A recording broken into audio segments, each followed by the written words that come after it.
안녕하세요. 푸른컴퓨터 친구들, 사순절 두 번째 영상입니다. 여러분, 이 영상이 말씀 묵상하는 데 많이 도움이 되고 있나요? 말씀을 읽으실 때 한 가지 정답을 찾으려고 하지 마시고 사고의 폭을 넓혀서 여러 가지를 한번 묵상해 보시기를 바랍니다. 월요일 마태복음 5장 말씀입니다. 이 말씀은 우리가 산상수훈이라고도 많이 이야기를 하는데요. 이 유명한 본문을 읽으면서 저지르는 가장 최악의 실수는 이 내용을 지켜야 할 규칙으로만 보는 것입니다. 이 말씀은 세상을 바로잡고 계시는 하나님의 선포라는 것을 기억을 해야 합니다. 하나님의 나라가 이 땅에 이루어지기 위한 하나님의 계획은 무엇일까? 또 그 계획을 위해 우리는 어떤 일을 해야 할까? 여기에 초점을 맞춰서 이 마태복음 5장을 묵상해 보시기를 바랍니다. 화요일 마태복음 6장의 말씀입니다. 마태복음 6장은 기도의 신비에 대해서 예수님께서 말씀을 하신 부분입니다. 하나님 나라 비전의 핵심은 자기 방에 들어가 은밀히 기도하고 있는 한 사람의 모습입니다. 은밀한 곳에 나와 함께 하신다라는 말, 그 말의 의미는 무엇일까요? 하늘에서처럼 땅에서도 이루어진다라는 말은 어떤 약속을 하고 있는 것일까요? 예수님께서 하신 기도의 의미에 대해서 묵상해 보시기를 바랍니다.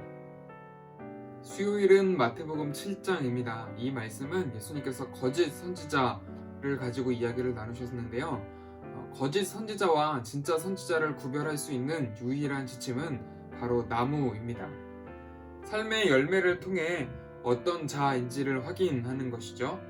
이 말씀을 가지고 누군가를 판단하는 기준으로 삼아라 라고 하는 것이 아니라 스스로 좋은 열매를 맺는 나무가 되기 위한 방법을 배우는 것으로 말씀을 묵상하셔야 합니다.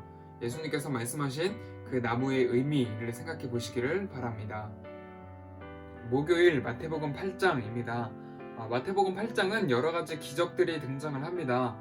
병자들이 치유를 받는 이야기라든지 예수님께서 풍랑을 다스리시는 어떤 그런 이야기들이 등장을 합니다.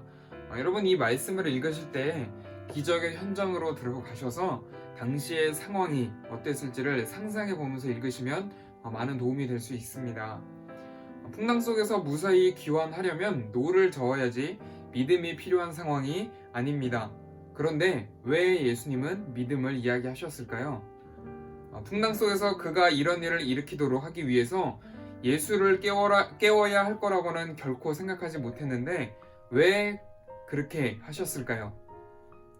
이런 장면들을 묵상을 하시면서 예수는 누구인가, 또 하나님의 나라가 이 땅에 임하게 되면 어떤 모습이 나타나게 될까 하는 부분들에 초점을 맞춰서 여러 가지 기적들을 읽어보시길 축복합니다.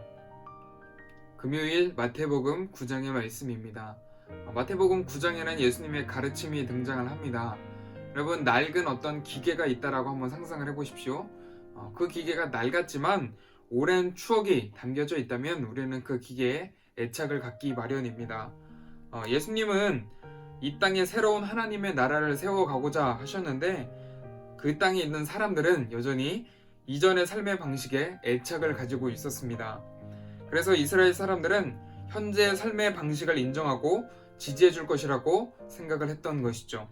그러나 예수님은 모든 것을 새롭게 만들어가고 계시며 우리를 그 파티로 초대하고 계십니다. 예수님께서 그들에게 하신 그 가르침의 의미를 생각해 보면서 이 마태복음 9장의 말씀을 묵상해 보시기를 바랍니다. 네, 마지막 토요일은 마태복음 17장 1절에서 9절의 말씀입니다. 이 말씀은 우리가 일명 변화산의 신비한 사건이라고 많이 알고 있는데요. 이 사건은 지금 성경을 읽고 있는 우리에게나 또 1세기 당시에도 당황스럽고 혼란스러운 일이었습니다. 그러나 이 사건이 주는 의미는 매우 분명합니다. 예수님은 하나님의 메시아이며 이 땅에 하나님의 나라를 실현할 분이라는 것이죠. 여러분이 예수님의 곁에 붙어 있는다면 그런 일이 다시 벌어질 수 있다라고 성경은 이야기를 합니다. 제자들이 생각했던 하나님 나라와 또 예수님이 보여준 하나님 나라의 모습을 비교하며 읽어보시길 축복합니다. 성경을 꾸준히 읽는다라는 것은 쉽지 않은 여정입니다. 그러나 여러분, 간곡히 부탁드리기는 포기하지 마시고 천천히라도 계속해서 말씀을 읽어 가시길 바랍니다. 이 과정을 통해서 예수 믿는 맛을 알아가는 푸른 꿈터 되시길 주님의 이름으로 축복드립니다. 감사합니다.